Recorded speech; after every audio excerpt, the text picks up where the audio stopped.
Welcome to the Popcorn Talk Network, for the online broadcast network that features movie discussion, news, and interviews. Press 1. Popcorn Talk. We talk movies. From the Popcorn Talk Network, the online broadcast network for movie talk, this is Inside the Documentary, featuring breakdowns and interviews about all the latest documentaries. All right, ladies and gentlemen, welcome back to another episode of Inside the Documentary. Welcome back. Inside the Documentary here at the Popcorn Talk Network. Tonight we are covering Iraqi Odyssey, a global family saga. It's the story about a man's family and their journey in and outside of Iraq from the turn of the century all the way up to modern day's time. And that man happens to be with us in the studio today. Please welcome Samir. Thank you. Samir, thank you so much for being with us. For those of you who have not yet seen a trailer for the film, we'd like to introduce that to you so you can understand where we are at right now. Enjoy. 50 years ago, nobody in our family could imagine that one day we would be scattered all over the world. When I was born, the world was neatly organized.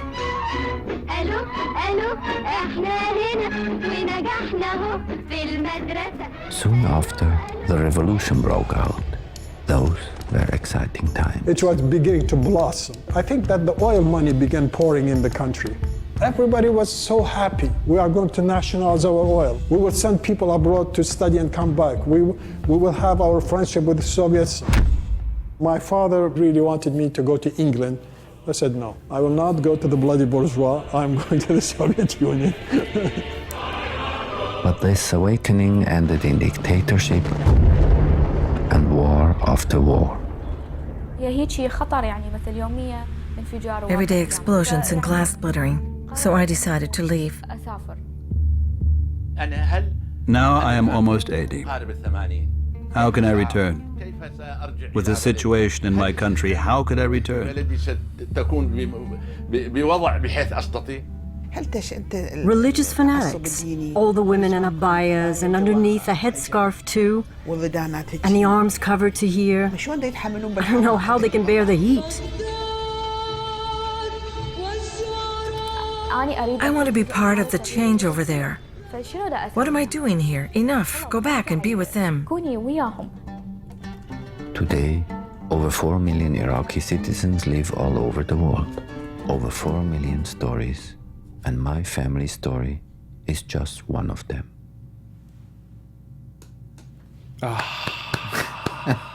Thank you. Beautiful trailer. It gives me chills still. Can we watch it again? You're welcome. It was a beautifully made film. Congratulations. Thank you. I personally had a little bit of a connection just to you as the narrator, as the filmmaker, because you have such a big family. I'm Egyptian. My father came from Egypt when he was 10 years old. Ahlan wa zahlan, we say. Yeah, kwayas. And I've exhausted all my Arabic. No. And I feel like when I was following you and your family through this film, I got this sense of, that our cultures might be a little similar in the music and the food and the strong family values. You have such a big family. Is that an Iraqi cultural thing to have such a large family, or is that just personal to you? No. Of course, in this generation, that was normal. That was everybody came up from huge families. It's interesting that, of course, the second generation, then the generation of my father and my uncles, they had less children than my grandfather. But I think that was the same thing here, everywhere. If you remember the histories of Midwestern families, you see the old pictures, and there were 10 kids, 13 kids. Yeah, I think that was similar all over the world, and this is also one of the aims in my movie, that I want to show the Western public, hey, these guys which you have now known as Arabs, terrorists and Muslim fanatics, these are the same people like you know. So Yeah, absolutely. Watching this film, I don't know if I already had this preconceived notion, but I definitely, towards the end, made this realization that no matter who you are, where you come from, what you've been through, everyone wants the same thing, which is, to me, live a happy life. yes, of course. And it seemed like your family in the area that they grew up and emigrated from, even getting out of Iraq, Yes. was a struggle for your family's journeys. Why was it so hard for the Arab people to find just simple happiness growing up? Okay, I mean, you know, I didn't want it to make a propaganda movie, but Sure. It's obvious that Iraq and the US are very, very much connected to each other. Yes.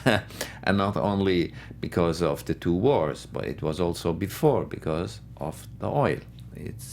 I'm living now in a very, very small, peaceful country without natural resources, and they are lucky, the Swiss, you know. So Switzerland, you're telling me that chocolate is not a natural resource? No, this chocolate comes from the chocolate comes from Africa. This one is from Madagascar, a specialty, and the Swiss are taking it and refining it and doing the best chocolate of the world. The best chocolate of the world.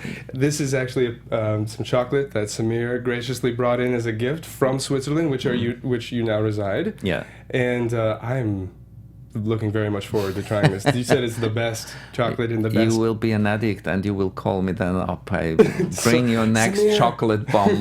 You're gonna have to make another film. I need more. Okay, let's come back to the Yes, to the absolutely. natural resources and the problems they created. That was the problem of the Iraq. That people couldn't escape. You know, you were part of world policy if you want or not, you know.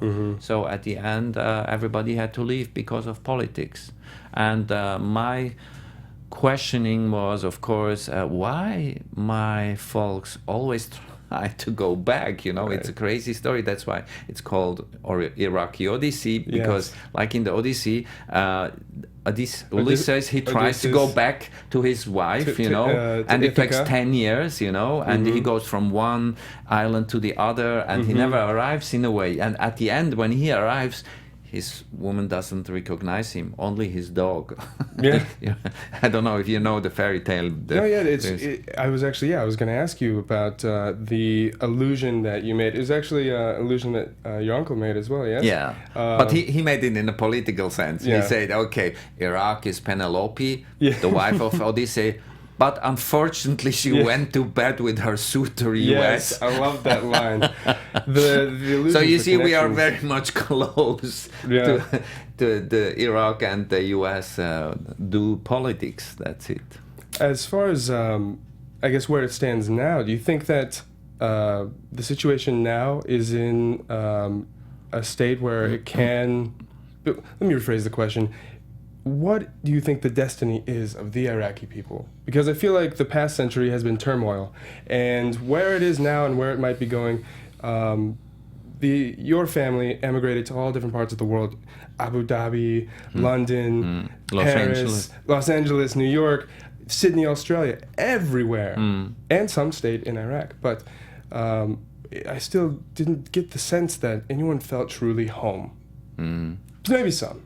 But because there's so many family members that tell their story, I kind of take your family as the sample size for the entire Iraqi people. I feel like your family is the foremost authority on the personal history of the people of Iraq. Yeah, funnily enough, I had also the same feeling. And during my world tourney, you know, we started at the world premiere in Toronto last year. So I went now all over the world. The film was shown from Berlin to Auckland, from South Africa to the Arab world, everywhere. And everywhere I arrived, people always told me, this is our story. This is our history, and this is our story.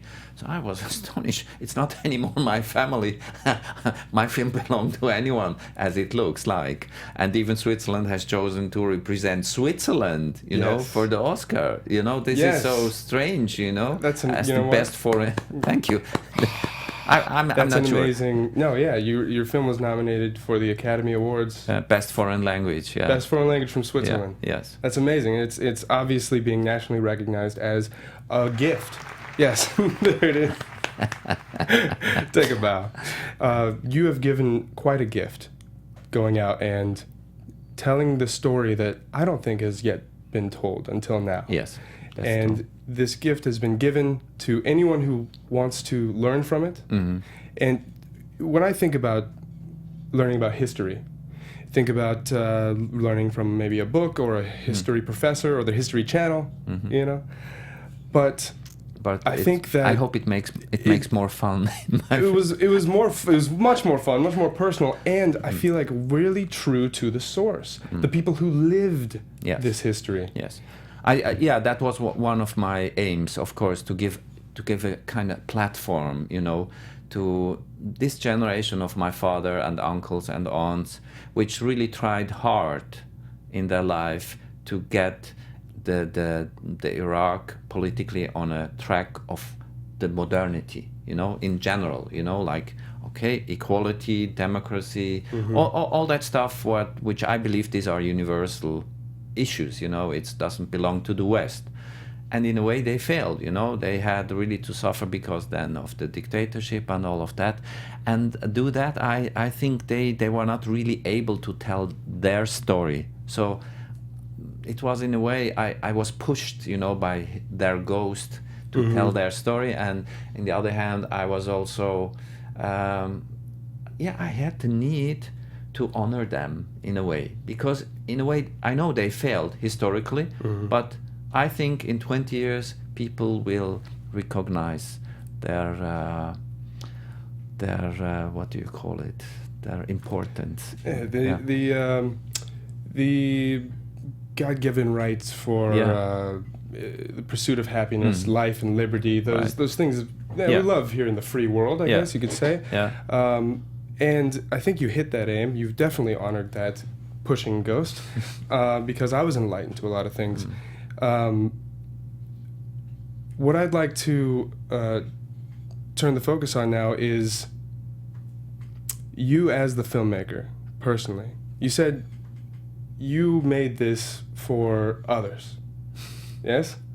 Now, when you started this, what was the initial reason why you started making this film? Why did you start making it? And now that people have seen it, what do you hope that they're taking away from it? What do you hope that someone like me in this generation, just sitting here in Los Angeles, I watch this, do you hope any particular goal? Do you hope that I'm enlightened, or do you hope that I take action, or maybe that I just learned a little bit more?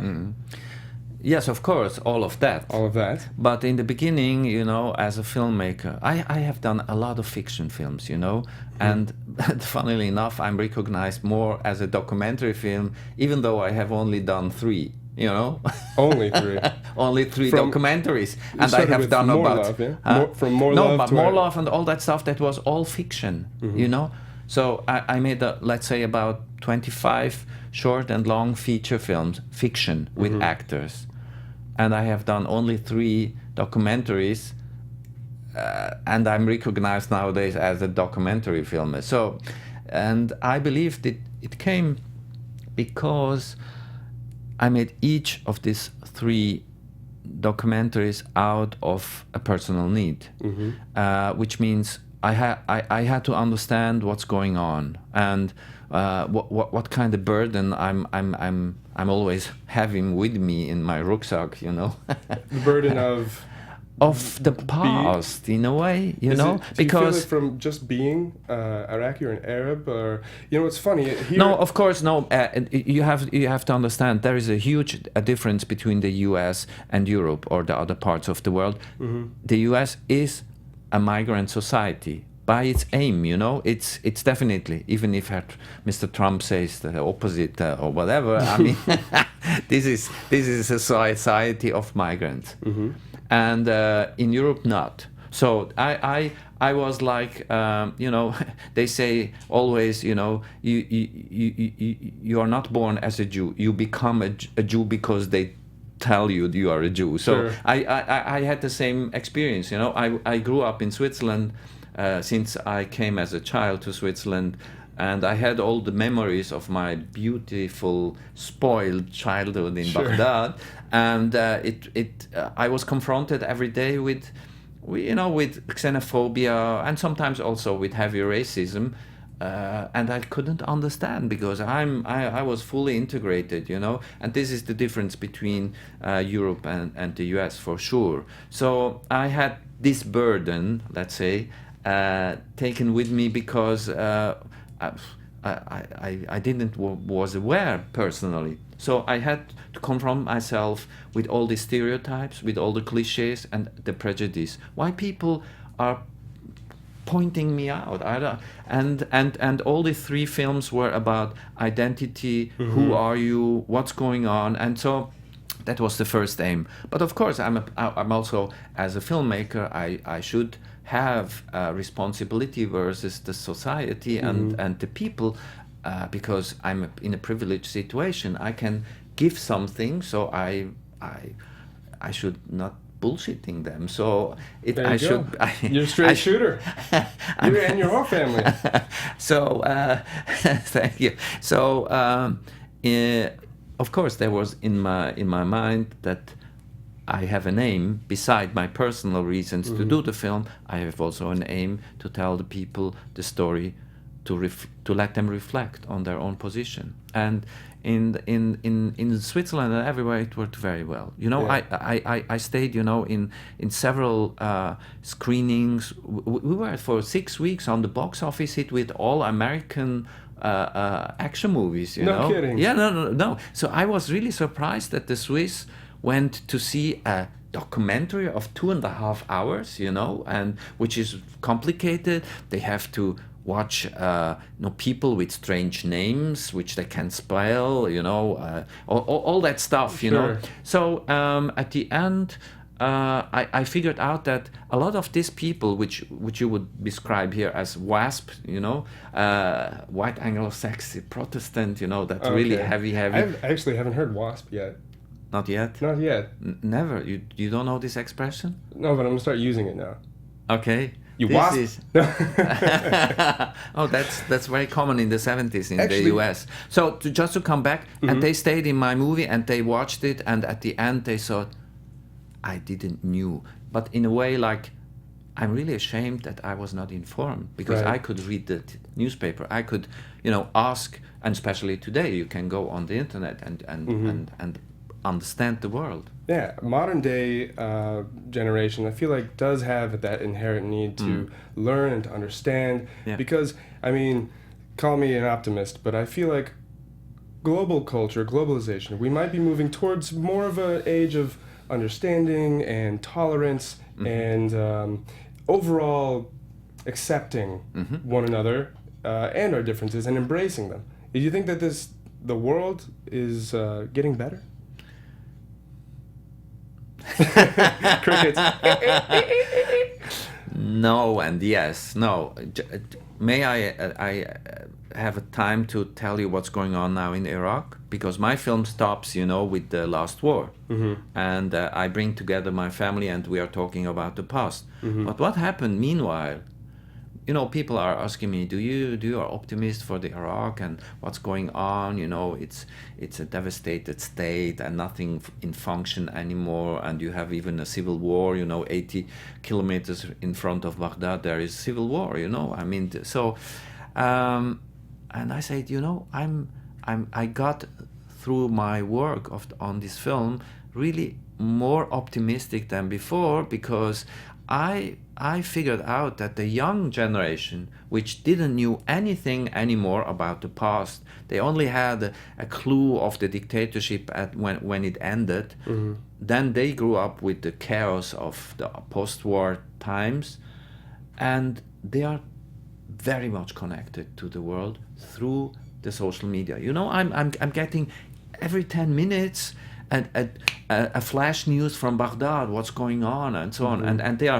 They have these young people. They have created in the last 3 months huge movement against the corrupt government, and for a secular.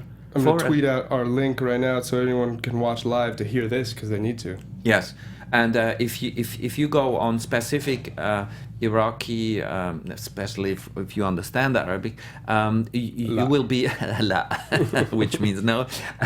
It's incredible that this movement created by youngsters. If you look at the photos, followed by elderly people, really by the masses, and they forced the MP to kick out the corrupt ministers in his government, to install a new committee of uncorrupt judges, and so on and so on. So something is going on. Mm-hmm. And last time I was there in spring, I thought, okay, I'm going now in war times, to visit my family. I was so surprised. I saw young people painting crazy stuff. I went to theater plays, which, on a high level, I couldn't imagine. I saw youngsters of 20, 25 and working. Totally different environment from when you left. Yes, definitely. And so you're seeing a little bit of change. Yes. And it's easier for people to change the environment they're in because they're more connected. They can make each other more aware. If something's going on, I can pull out my phone and live stream it to the world. Yes, and they are doing it. And that's the difference between my elderly generation and me, myself, and them. But of course, they have to overcome a real problem. There is no state.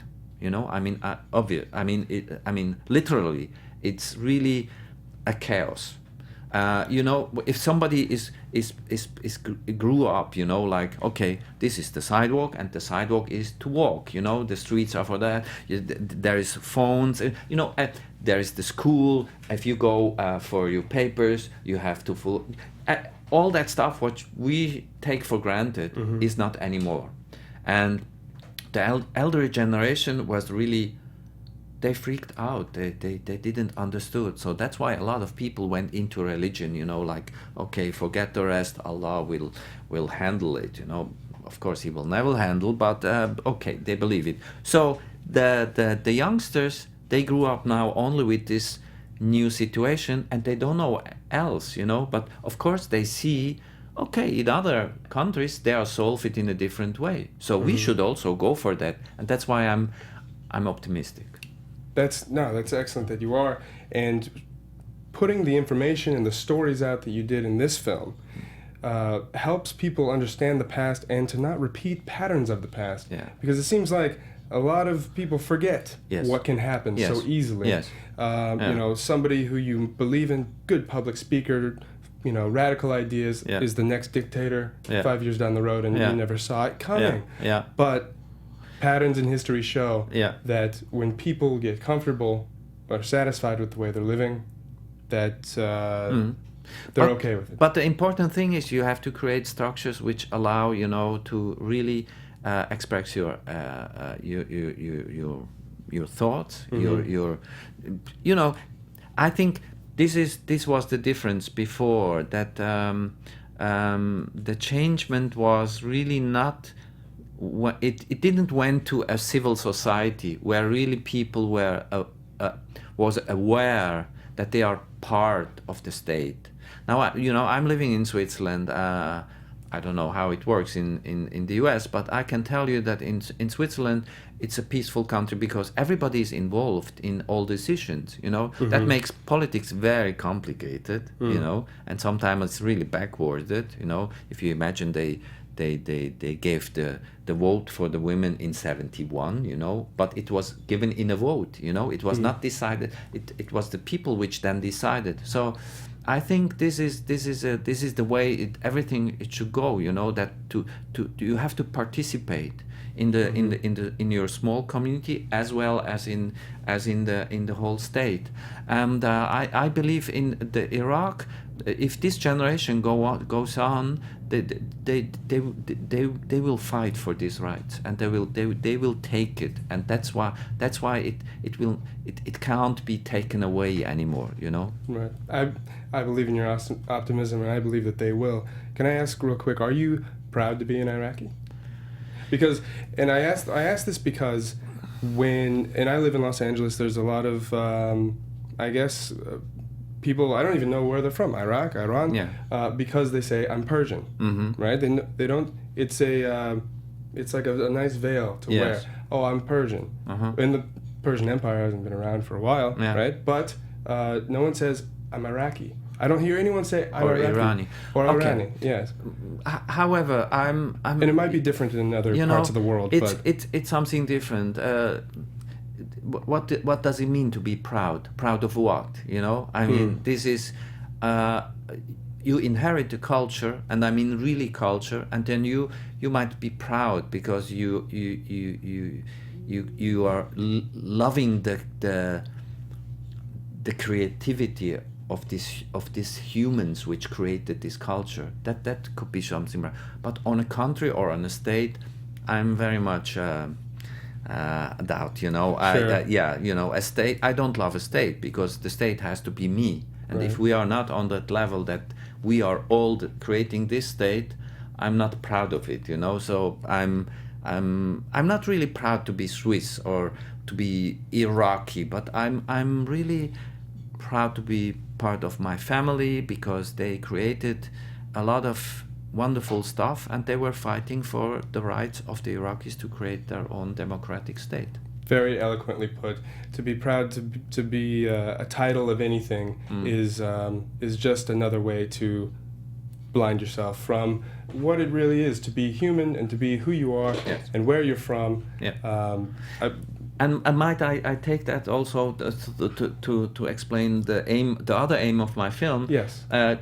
You have seen I have always used the globe. Yes. You know, I believe we are now we should leave the idea of nationality, nation. You know, we are all living on this one planet. Of course, we have diverse religions, languages, cultures.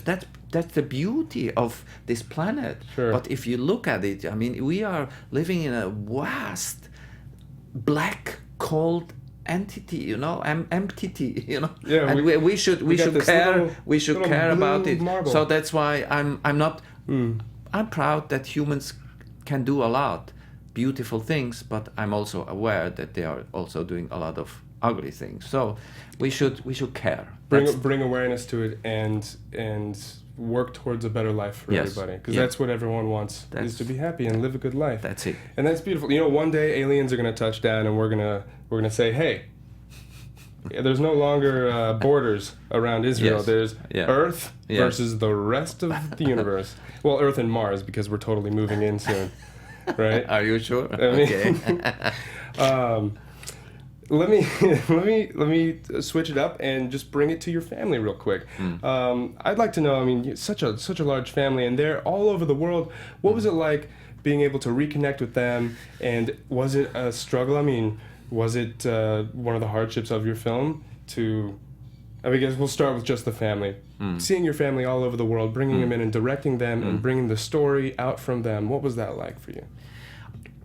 Honestly, I believe that the film wouldn't be possible if we would not live in these times where we exchange by social media. It sounds funny, you know. You could, even in the old times, you know, take a plane and go somewhere and so on. But the difference was really this time.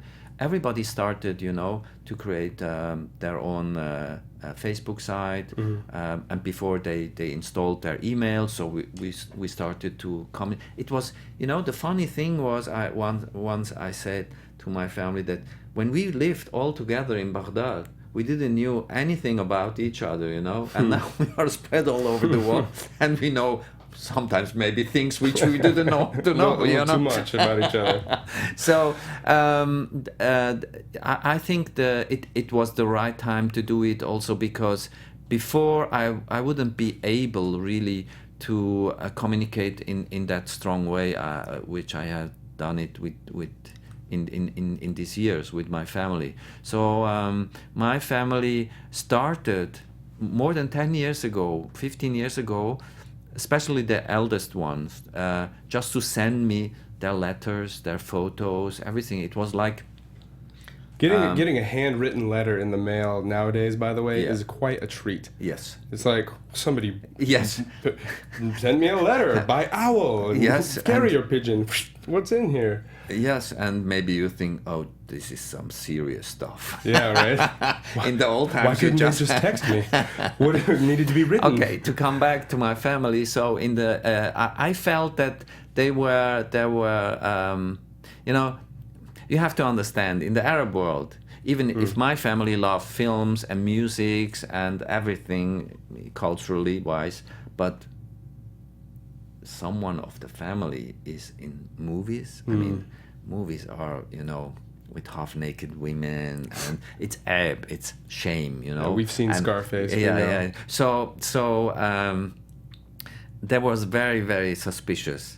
Yeah. After my last documentary about the Iraqi Jews, where I had to go into Israel and to find also a lot of archives material, which I also used in this Yeah, film. I was going to ask about And your use of that. they started to understand that I'm a serious filmmaker, you know. Yeah. And that was the moment. That was 2002 when they started to send me their material, their files, their letters, their photos, everything. And it was so strange, you know. I asked him, so why are you doing it? You know, I'm so old now, and Yeah. what should I do? My kids are not interested, and you are the one, you know, in that way. So I knew I had to do this film, you know, Yes. after the Iraqi Jews. So I had to go also for my Muslim family, you know. And it's a beautiful tribute. I mean, the amount of footage from your family, the photographs. Incredible. I mean, and now it will live forever. Not only you get to it's know true. inherit that story, but the rest of the world. Yeah. How do you think they feel about that? In the first place, they were a little bit shocked. I had also some problems with some cousins. The one in LA didn't want it to be in the picture, so I respected that. I have only shown the parts where she is a child as small pictures, so you can't recognize her very well. Sure. I respected everything, but in general, after I finished the film, and as you remember, I showed them the rough cut, you know, when I invited them all to Switzerland.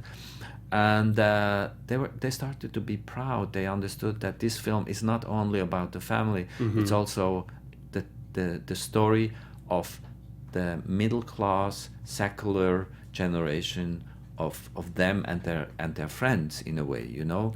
And then they understood that the meaning of the film is much bigger than only the story of the family. That's right. They become the voice of the people that Yes. they represent. And Yeah. that must be a beautiful moment that you can share with them. Can I ask, how long did it take you to make this film? I always say it started 29 July 55. You've been making it. I guess technically the footage. The family I was pictures. born then, but without this family story, I could not have done it. So Right. in the first place, but I started, let's say, really 10 years ago. Wow. And it took a very long time because the funding was very complicated. Even though we have in Switzerland and in Europe quite good cultural fundings for that kind of films. Did you have any trouble obtaining any of that archival footage that you used? Yes, that was one of my biggest problems because I only found it at the Library of Congress, Really? at the Imperial War Museum in London, and in some Russian crazy archives, which are now all private and everyone wants a huge amount of money out of it. I went to the Iraq. I went with a long list to the National Archive, which we have now again in Baghdad. I had to sit, of course, with the mudir, the boss of it. He was very pleased, the filmmaker, and Tfaddal, please, some more chai. tea and have a tea and more chai and one more chai and pleasantries to talk, blah, blah, blah, blah. So after 2 hours, I thought, okay, guy, I mean, I send you the list. I told you what stuff I need. So what's all about? He looked at me, really like an old dog, and told me, the archive is a problem. But do you know YouTube? I think we might know a little bit about YouTube. No, so that's where you got a lot of your footage. I got, as an example, this ugly material where the dictator kills at the end his own party members. This party reunion. Yeah, where they were shouting out. That was I had to really look after several YouTube sources, and then we had to re-edit it, and it was a very complicated process. The beautiful things were really the old material from the Ottoman times, more than 100 years ago, where you see how this land was really, it was incredible beauty, with these two rivers, and it looks really like paradise, and they say Abraham came from Mesopotamia at that time, so that was the beauty for the research, to see all this past in cinema, Yeah, no, it was really beautiful to see, and it was intriguing to watch that footage and to learn about the history that I wasn't entirely aware of. Maybe a little bit here and there, but just to be familiar with it. But the fact that you could so seamlessly mix the historical information, the informative aspect, with the personal stories and the journey of the family. I mean, it's like a new genre. It's like a historical biography or freaking awesome cinematic masterpiece. Can you put that in Netflix, that genre? Call them. Them. It was very beautifully done. Thank you. Inside and out. And the only thing I would say that I would want to change about my experience is I would want to see it in theaters on 3D, because this is a 3D documentary, a 3D doc. Yeah. And some people will get the chance to see it in 3D. Yes. Yeah, we will have during the distribution, the US release. Several cinemas will probably show it also in 3D, the ones which can show it. And it's of course like you would listen. You can listen on a 4-track music play, a pump sound, on your iPod or whatever. But it's also a beauty to listen, the space in a concert hall, yes. and it's this kind of experience. You can of course see then my film also on your iPhone. But it's more a beauty, or let's say a deepness of the recognition of the beauty of that film into the space. As soon as I see it hitting theaters, I'll be going back to watch it, and I'll be bragging. I got to talk to Samir about this, Thank you. It's really been just a wonderful pleasure having you and your insights into everything. Thank you so much. Thank you. We'll just throw it out there. November 27th, it will be coming out in New York and LA. If you're not in New York or Los Angeles, go ahead and keep your eyes open, because shortly after, the film will be distributed for your viewing pleasure. Keep your eyes open as well for the Academy Awards. The foreign language selection by Switzerland is Iraqi Odyssey, and this has been just a pleasure to have you. Is there any last words you'd like to say to your audience? Any last thoughts that you may have that maybe you'd like them to sink in? Yes, I would say Ahlan wa Zahlan, which means you are welcome in my family. This is the expression of saying welcome. Is it? Ahlan wa Sahlan to you too. And thank you so much, Samir. We can follow your film's works on Twitter at Iraqi Odyssey in the USA. At Iraqi Odyssey in the USA. That's the Facebook. Oh, that's the Facebook. Yeah. Okay, facebook.com/ Yeah. Iraqi Odyssey in the USA. And on Twitter, it's also, but I think it was just Iraqi Odyssey. Iraqi Odyssey, just on Twitter, at Iraqi Odyssey. Make sure to keep up with them. This film breaks new ground into the epic journey of the Iraqi people, whether it be in Iraq or emigrating out of it. It's a beautiful story that is told by a man who put his family out for the world to learn from. So when you get a chance, take a look. Thank you all so much. I'm your host, Ryan Malaty. You can follow me at Ryan Malaty. And masalama.